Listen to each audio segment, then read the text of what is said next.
BMS రాష్ట్ర అధ్యక్షులు అప్పాని శ్రీనివాస్పై TBGKS branch ఉపాధ్యక్షులు బడితెల సమ్మయ్య చేసిన వ్యాఖ్యల్ని తీవ్రంగా ఖండిస్తున్నట్లు BMS branch vice president Sujender, branch కార్యదర్శి రేణుకుట్ల మల్లేష్ అన్నారు. ఈ మేరకు భూపాలపల్లి పట్టణంలోని బీఎంఎస్ కార్యాలయంలో మీడియాతో మాట్లాడారు. కార్మిక హక్కులు సాధించిన అప్పాని శ్రీనివాస్పై కనీసం తెలంగాణ ఉద్యమంలో లేని బడితెల సమ్మయ్య మాట్లాడడం సరైంది కాదన్నారు. చరిత్ర ఏంటో తెలుసుకొని మాట్లాడాలంటూ హితవు పలికారు. అనేక సంఘాలని కలుపుకొని కార్మికుల హక్కులు సాధించిన ఘనత అప్పాని శ్రీనివాస్దే అని, అటువంటి వ్యక్తిపై ఇష్టం వచ్చినట్లు మాట్లాడడం సరైంది కాదన్నారు. టీబీజీకేఎస్ కార్యాలయంలో ప్రెస్ మీట్ పెట్టి బడితెల సమ్మయ్య గారు వైస్ ప్రెసిడెంట్ మాట్లాడిన మాటలు చాలా విచారకరంగా ఉన్నాయి. ఈ చరిత్ర తెలిసి మాట్లాడాలి, లేకుంటే తెలియకుండా మాట్లాడాలి. కానీ తెలిసి తెలియని ఈ మాటలు మాట్లాడద్దని చెప్పేసి ప్రతిపదంగా ఆయనకు చెప్తా ఉన్నాం. ఎందుకంటే సుదీర్ఘ చరిత్ర 14 సంవత్సరాల కాలంలో ఈ తెలంగాణ ఉద్యమంలో భూపాలపల్లి నడి బొడ్డు మీద ఎవరు పనిచేసారు? అప్పుడు నువ్వు ఎక్కడ ఉన్నావు? పనిచేసేటప్పుడు ఎన్ని రకాల ఉద్యమాలు జరిగినాయి? ఉద్యమాలలో ఏ ఉద్యమంలో ఉన్నావు నువ్వు అనేది తెలుసుకొని మాట్లాడాలి. తెలంగాణ ఉద్యమం 14 సంవత్సరాల సుదీర్ఘ చరిత్ర కలిగినటువంటి ఆ ఉద్యమంలో మా నాయకుడు అప్పాని శ్రీనివాస్ గారు ఎన్నో హక్కుల కొరకు పోరాడిండు, ఎన్నో రకాల ఉద్యమాలు చేసిండు, ఎన్నో కుటుంబాలను, ఎన్నో సంఘాలను మమేకం చేసుకొని ముందుకు పోయినటువంటి అటువంటి గొప్ప వ్యక్తి మీద ఆయన మాట్లాడిన విధానాన్ని చూస్తే చాలా బాధ అనిపిస్తున్నది. ఈరోజు ఆయన మాట్లాడిన పద్ధతులల్లా ఎన్నో సంఘాలు మార్చిండని అంటాను, ఎన్నో పార్టీలు మార్చిండంటాను. బడితెల సమ్మయ్య గారు పార్టీలు మారడం గొప్పతనం కాదు. సుదీర్ఘంగా ఏ ఒక్క ఓటు హక్కు లేనటువంటి సంఘాన్ని ముందుకు తీసుకొచ్చి ఈరోజు కార్మికుల హక్కుల కొరకు మమేకం చేసి ఆ సంఘాన్ని మీదికి తీసుకొస్తే నువ్వు ఆడుతున్నటువంటి నాటకాలు ఇవన్నీ నీకు తెలియదు. చరిత్రలా ఎప్పుడు కోత గొయ్యలేదు, గడ్డి కుప్పేయలేదు. కానీ కుప్పేయంగా నచ్చి కుప్ప మీద కూర్చుండేటువంటి దొడ్డిదారి నచ్చినటువంటి నాయకత్వం నీది, మీ రాజిరెడ్డిది అనేది నువ్వు మర్చిపోవద్దు. ఈరోజు అదే నాయకత్వంలో అప్పుడు మల్లయ్య గారు, కెంగర్ల మల్లయ్య గారు కానీ, అప్పాని శ్రీనివాస్ గారు కానీ సాధించిన హక్కులు నీకు చెప్పగలుగుతావా, చెప్పలేవా? ఆ తక్కువ కాలంలో ఎన్ని హక్కులు సాధించారు ఏందనేది తెలుసుకొని మాట్లాడాలి.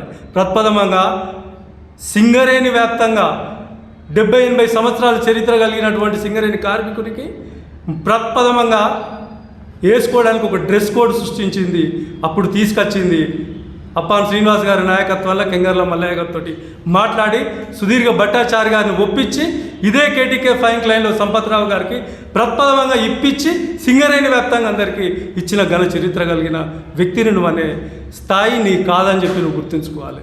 అదే రకంగా 20 లక్షల రూపాయల మ్యాచింగ్ రేటు ఏ డేటు, ఏ సంవత్సరము, ఏ కాలంలో వచ్చిందనేది నీకు తెలుసా తెలియదా? సర్క్యులర్ చూసుకొని మాట్లాడాలి. అదేవిధంగా ఇప్పుడు ఈ తెలంగాణ ఉద్యమం జరిగిందే నిధులు, నీళ్లు, కొలువులు ఇచ్చటానికి ఏ రకంగానైతే ముందుకు పోతే ఈరోజు సింగరేణి కార్మికులకు ఏదైతే మనకున్నదో ఆ హక్కును సాధించడానికి తీసుకొచ్చింది ఎవరనేది తెలుసా? అదేంటిదో తెలుసా నీకు? అసలు ఏంటంటే వీళ్ళకి ఏది తెలియదు. డిపెండెంట్ ఎంప్లాయ్మెంట్ని ఏ రకంగా తీసుకొచ్చిండో కూడా వీళ్ళకి తెలియదు. అది తీసుకురావడానికి అప్పుడున్నటువంటి కేసీఆర్ గారు డైల్ యువర్ కాల్లా మాట్లాడింది భూపాలపల్లిలో అప్పాని శ్రీనివాస్ గారు అనే విషయం తెలుసా? నీకు తెలియదా? తెలుసుకోవాలి. తద్వారా మాట్లాడిన తర్వాత అదే తెలంగాణ భవనంలో కేసీఆర్ గారిని కలిసి ఎన్నో పలుమార్ల ఎట్లయితే మనకి ఉద్యోగాలు వస్తాయి కొలువులు అనే విషయంలో కెంగర్ల మల్లయ్య గారిని పట్టుకొని శ్రీనివాస్ గారు దాంతో వారితో మాట్లాడి చర్చించి ఆ రకంగా తీసుకురావడానికి సుదీర్ఘ ఒక చరిత్ర కలిగింది. నువ్వు చరిత్రహీనునివి, నీకు ఏమీ తెలియదు. కనీసం నీకు చెప్పాలంటే ఒక సర్క్యులర్ కూడా సమాధానం రాయలేనటువంటి నీ గొప్పతనం, నువ్వు ఆ నాయకత్వం వహించి మాట్లాడే మాటలు, నువ్వు అప్పాని శ్రీనివాస్ గారు అనే చరిత్ర కాదు, నీకు ఆ స్థాయే లేదు. కానీ నువ్వు మాట్లాడటానికి నీ వెనుక ఎవరున్నారో, ఎవరు ప్రేరేపిస్తున్నారో మాకు తెలుసు. ఎందుకంటే నీ మాట్లాడే విధానం తెలుసు, నీ నాయకత్వం తెలుసు. కనుక ఎక్కువ నీ గురించి మాట్లాడితే నీకు బాగుంటుంది కనుక నేను చెప్తున్నాం. ఇంకొకసారి ఎప్పుడు కానీ అప్పాని శ్రీనివాస్ గారి మీద కానీ ఏది కానీ ఇంకోసారి మాట్లాడకుండా చాలా జాగ్రత్తగా ఉండు, నేర్చుకో. గౌరవ టీబీజీకేఎస్ వైస్ ప్రెసిడెంట్ బడితెల సమ్మయ్య గారు నిన్న ప్రెస్ మీట్లో మాట్లాడిన మాటలు అప్పాని శ్రీనివాస్ పైన అనుచిత వ్యాఖ్యలు చేసింది. ఏ ఒక్క రోజు తెలంగాణ ఉద్యమం లేని బడతెల సమ్మయ్య గారు ఈరోజు నేనే తెలంగాణ ఉద్యమం చేసిన అన్నట్టుగా మాట్లాడుతున్నాం. 2006 నుండి 2018 వరకు నువ్వు ఎక్కడ? సకల జిల్లా సమ్మెలో నువ్వు ఎక్కడ? సాగరహారంలో నువ్వు ఎక్కడ? వంట వార్పులో నువ్వు ఎక్కడ? ఇదే అంబేద్కర్ సెంటర్లో చిన్న బస్ స్టేషన్ ఉండే, దాన్ని కేంద్రంగా ఏర్పరచుకొని 1000 రోజుల పైచిలుకు తెలంగాణ అన్ని జిల్లాల కంటే ఎక్కువ రోజులుగా నిరహార దీక్ష చేపట్టింది ఈ అప్పాని సీనన్న నాయకత్వంలో కాదా?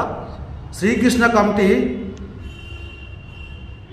తెలంగాణకు వస్తే శ్రీకృష్ణ కమిటీ గో బ్యాక్ అని పిలుపునందుకొని అన్ని బాయిల్లో తిరుగుతూ సమ్మె చేసింది ఈ అప్పాని సీనన్న నాయకత్వంలో కాదా? నువ్వేం చేసినావు?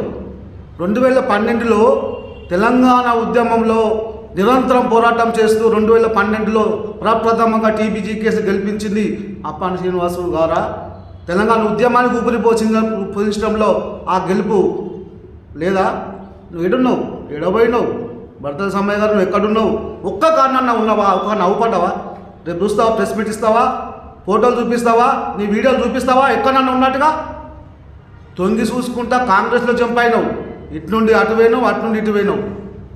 ఏడున్నావు నువ్వు? టీబీజీ కేసు తెలంగాణ రాష్ట్రం వచ్చిన తర్వాత టీబీజీ కేసు గెలిచిన 6 నెలల కాలంలోనే కెంగర్ల మల్లయ్య గారు అప్పాని శ్రీనివాస్ ఆధ్వర్యంలో హక్కులు సాధించారు.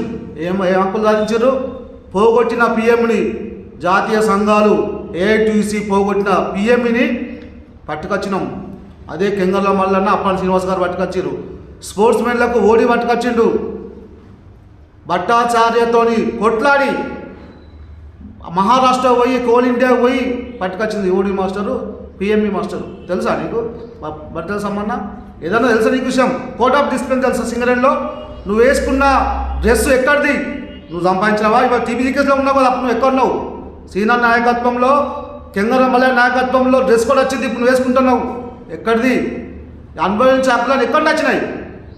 ఎక్కడ హక్కులు సాధించిన తర్వాత మెల్లగా పోయి ఆడ కూర్చొని నువ్వు అనుభవిస్తున్నావు.